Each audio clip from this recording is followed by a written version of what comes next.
Picture this: an empire that had dominated the ancient world for centuries, commanding hundreds of thousands of warriors, controlling trade routes spanning 3 continents, utterly annihilated before the sun reached its zenith.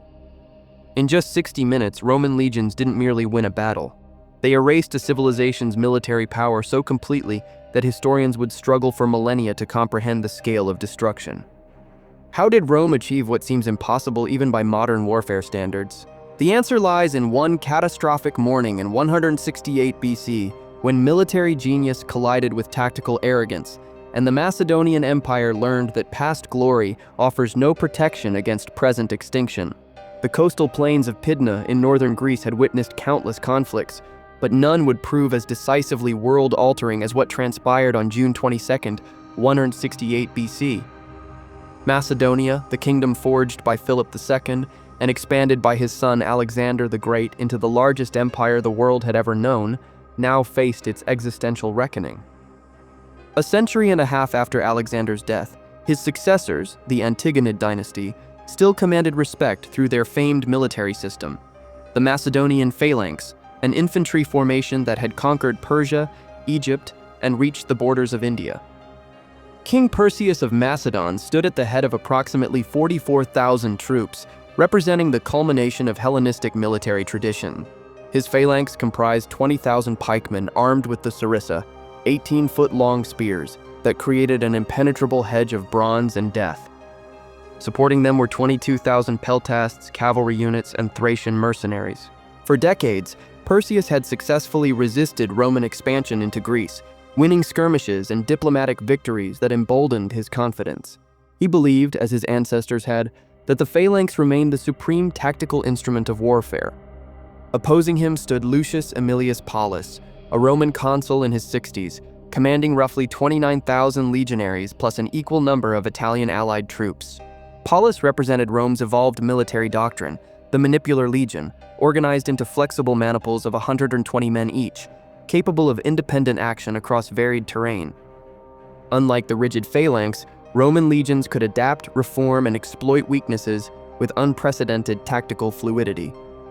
This confrontation represented more than territorial dispute. It was the Third Macedonian War's climax, a struggle between 2 fundamentally opposed military philosophies and 2 visions for Mediterranean dominance. Rome sought absolute hegemony. Macedonia fought for survival. The victor would inherit not just territory, but the future itself, the right to shape Western civilization's trajectory for the next 6 centuries. Neither commander knew they were about to demonstrate warfare's most brutal lesson. That tradition, no matter how glorious, becomes a coffin when it cannot evolve.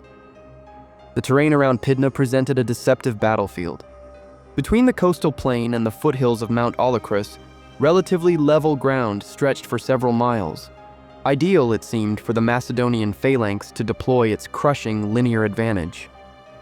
Paulus, however, recognized what Perseus apparently did not. Subtle undulations, dry riverbeds, and scattered rock formations interrupted the apparent flatness. For Rome's flexible formations, these obstacles meant nothing. For a phalanx requiring absolute cohesion across a front stretching 2 miles wide, they represented potential fracture points. Perseus held the strategic initiative. His forces occupied higher ground near the river Lycus, their flanks secured by rough terrain that neutralized Roman cavalry advantages. His battle plan followed orthodox Hellenistic doctrine. Advance the phalanx in overwhelming linear formation. Use the sarissa's length advantage to shatter enemy formations before they could close to sword range. Then unleash cavalry through the gaps to complete the destruction. This approach had worked for Alexander at Gaugamela, for Pyrrhus against Rome itself at Heraclea, and for Perseus in previous engagements during this war. The Macedonian king possessed legitimate reasons for confidence. Roman legions had never successfully defeated a properly deployed phalanx on favorable ground. Their previous victories against Hellenistic armies had come through ambush, diplomacy, or exploiting incompetent commanders. Here, Perseus commanded veteran pikemen who had trained since childhood in phalanx warfare. Each man knew his position, understood the rhythm of advance, and trusted the comrade's pike protecting his right side. The formation's 16 ranks created a mass of metal points extending 18 feet forward. Nothing could survive contact with this threshing machine of bronze and flesh. Paulus's strategic calculation differed entirely. The Roman commander had studied every account of Rome's encounters with phalanxes. He understood their devastating frontal power, but also recognized their fundamental vulnerability, inflexibility. A phalanx required level ground, close order formation, and linear advance. Break any of these requirements and the formation became a liability rather than asset. Roman manipular tactics emphasized exactly what phalanxes could not do: rapid maneuver, reformation under pressure, and exploitation of gaps through initiative by junior officers. The legions deployed in their standard triplex aces formation, hastati in front, principes behind them, and veteran triarii in reserve. Each maniple of 120 men could operate semi-independently, closing gaps or wheeling to attack flanks as circumstances demanded. Roman soldiers carried the gladius, a short thrusting sword perfect for close-quarter butchery, and large shields that protected them while closing distance. Their training emphasized individual combat prowess and unit cohesion under chaos, the opposite of phalanx warfare's emphasis on maintaining formation above all else. Neither commander sought battle on June 22nd. Both armies had been maneuvering cautiously for days, seeking advantage without committing to decisive engagement. But fate, or perhaps simple accident, would deny them that choice. As the day began, both forces performed routine activities, drawing water, foraging, reorganizing supply lines. Then, along the river separating the armies, a small incident occurred that would doom an empire. A runaway horse or escaped pack animal, sources disagree, crossed into Roman lines. Macedonian soldiers pursued, Romans intercepted, and within minutes, skirmishing erupted along the river. What began as trivial escalated with terrifying speed. Perseus, seeing his men engaged, faced a commander's nightmare: reinforce the skirmish and risk battle on uncertain terms, or abandon troops and suffer morale damage. He chose commitment. The decision sealed Macedonia's fate. By mid-morning, approximately 11 a.m., the Macedonian phalanx had deployed across the entire front, a glittering wall of bronze and iron stretching across the coastal plain. Perseus ordered the advance. 20,000 pikemen stepped forward in perfect unison, their sarissas lowering to attack position, creating a forest of spear points that seemed to swallow light itself. The ground trembled under synchronized footsteps. This was the military instrument that had conquered the known world, and it rolled forward with the inevitability of an avalanche. The Roman front ranks recoiled. Legionaries accustomed to dominating Mediterranean battlefields found themselves facing something unprecedented in their experience: a wall of spear points extending 3 times beyond their own weapons' reach. The hastati attempted their standard aggressive advance, shields raised, javelins ready. They died in droves. Sarissas punched through shields, through armor, through men, sometimes impaling 2 soldiers on a single pike thrust. The first Roman line disintegrated under the phalanx's initial contact. Paulus, observing from a command position, reportedly tore his clothing in despair. This was the disaster Roman commanders feared most: a properly deployed phalanx on suitable ground, proving as invincible as reputation claimed. The principes, Rome's second line, reinforced the hastati, attempting to hold formation against the Macedonian advance. They too found themselves outmatched by sheer physics. 18-foot pikes against 6-foot javelins and 2-foot swords created a killing zone no courage could bridge. For approximately 15 minutes, Macedonia appeared to be winning one of history's most decisive victories. The phalanx advanced steadily, driving Roman formations backward, leaving trails of dead legionaries marking their inexorable progress. Perseus must have felt vindication. His ancestral military system was proving superior, just as tradition claimed. Victory seemed within grasp. Then the terrain betrayed him. The phalanx's advance, so magnificent on level ground, began encountering those subtle undulations Paulus had noted during reconnaissance. Dry stream beds only 2 feet deep forced pikemen to adjust spacing. Rock outcroppings disrupted ranks. The formation, which required absolute cohesion to maintain its defensive integrity, began developing gaps, small at first, merely a few feet of separation between units as some sections navigated obstacles, while others continued forward. Paulus saw the fractures immediately. This was the moment he had anticipated, the vulnerability that transformed an unstoppable force into a death trap. He didn't order a general counterattack. Instead, he unleashed Rome's tactical innovation, decentralized initiative. Centurions commanding individual maniples received no orders beyond exploit the gaps. They knew exactly what to do. Roman maniples surged forward, not in a unified line but as independent tactical units targeting specific weaknesses. Where gaps appeared in the phalanx, legionaries poured through like water finding cracks in a dam. Once inside the phalanx's formation, the sarissa became useless. Too long to wield in close quarters, impossible to turn in packed ranks. Macedonian pikemen found themselves fighting with weapons designed for a battle that no longer existed. They dropped their sarissas and drew short swords, but these troops had trained their entire lives for phalanx warfare, not individual combat. They were butterflies with broken wings. The transformation from Macedonian triumph to catastrophe required approximately 10 minutes. Roman legionaries, trained for exactly this kind of broken field fighting, butchered pikemen who couldn't maneuver, couldn't reform, couldn't even effectively defend themselves. The gladius, designed for underhand thrusts between ribs, proved devastatingly effective against men wearing armor, but lacking the space to use shields defensively. Roman soldiers worked with brutal efficiency. Shield bash to create opening, thrust to abdomen or throat, move to next target. It was slaughterhouse work, mechanical and merciless. Perseus's cavalry, positioned on the flanks according to doctrine, found themselves unable to intervene. The Roman allied cavalry pinned them in place while the infantry massacre continued. The king himself attempted to rally his elite guard, the Sacred Squadron, but coherent command had disintegrated. The phalanx had become multiple isolated clusters of men, fighting desperately against enemies attacking from front, sides, and even behind as Roman units exploited gaps to encircle individual sections. Macedonian discipline, legendary and hard-won through generations, created its own tragedy. Pikemen trained to maintain formation above all else remained in their ranks even as Romans butchered them from positions where sarissas couldn't reach.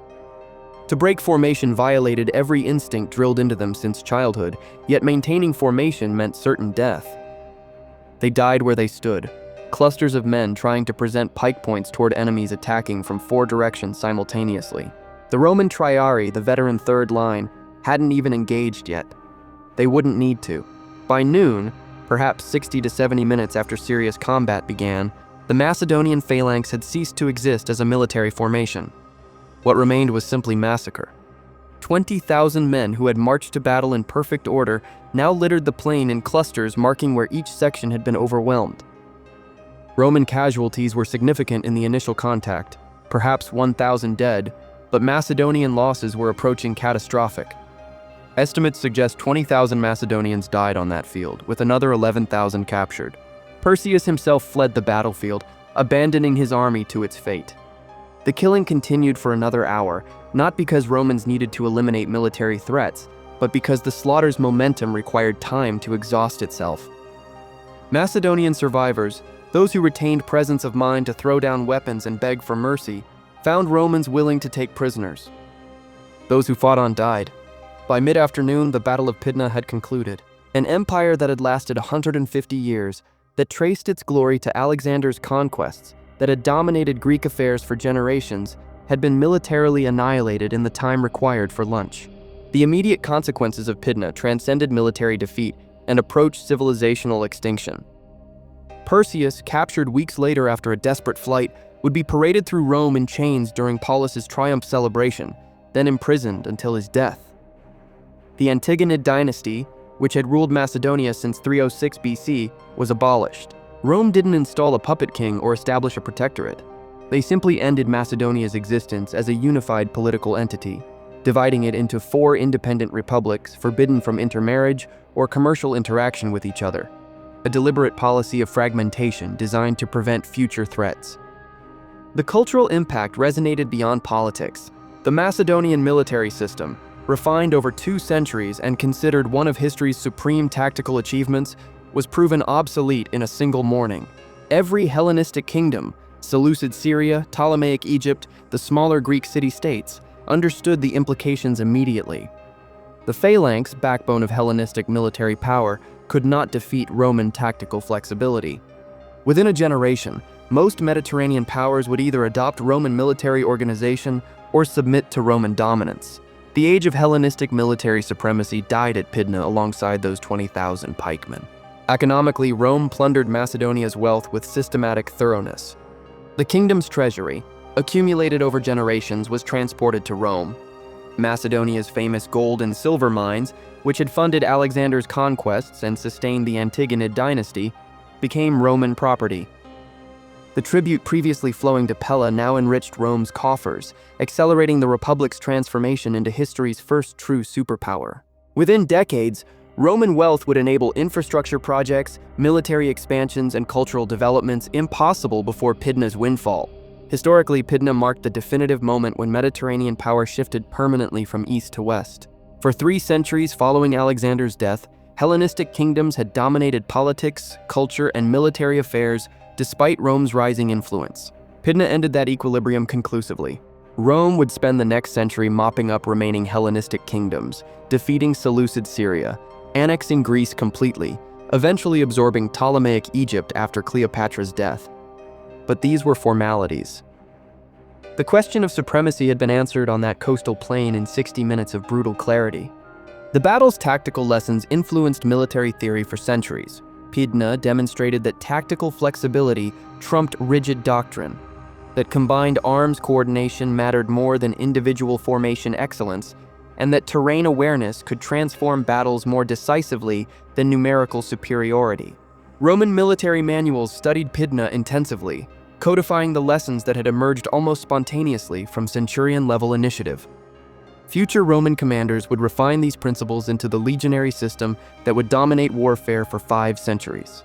Philosophically, Pydna represented the brutal collision between tradition and innovation. Macedonia's phalanx was glorious, historically validated, and culturally central to Hellenistic identity. It was also a tactical dead end that couldn't adapt to changed circumstances. Rome's manipular system was newer, less prestigious, and culturally borrowed from multiple sources.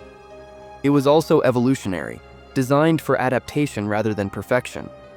The civilization that could learn, modify, and innovate defeated the civilization that perfected and preserved. This pattern would repeat throughout history, but rarely as dramatically as on that June morning when an empire died before lunch. The historical account of Pydna comes primarily from Livy's Ab Urbe Condita and Plutarch's Life of Aemilius Paulus, both writing from Roman perspectives but incorporating Greek sources now lost. According to Polybius, who wrote within living memory of the battle and likely interviewed participants, the engagement lasted less than an hour once serious combat began, with the Macedonian collapse occurring with stunning rapidity once their formation fractured. Modern historians like Philip Sabin at King's College London and Adrian Goldsworthy have analyzed the battle extensively, confirming that the tactical dynamics described in ancient sources align with realistic combat assessments and terrain analysis of the Pydna region.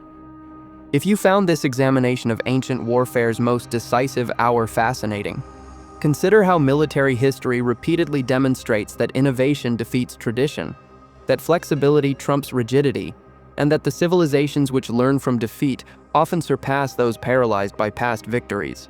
Rome's triumph at Pydna wasn't inevitable. Perseus possessed numerical superiority and tactical advantages at the battle's outset. But Rome had cultivated a military culture that rewarded adaptation and initiative, while Macedonia had ossified around ancient glory. The story of Pydna raises profound questions about institutional survival in any era. When does preserving tradition become a death sentence? How do civilizations balance honoring their past with adapting to new realities? Perseus died in Roman captivity, his kingdom erased, his military system obsolete. But the questions his defeat poses transcend ancient history. Every organization, nation, and civilization eventually faces its Pydna moment, that test where past excellence either evolves or perishes. The Macedonian phalanx chose perfection over adaptation. They achieved their perfection, and it destroyed them.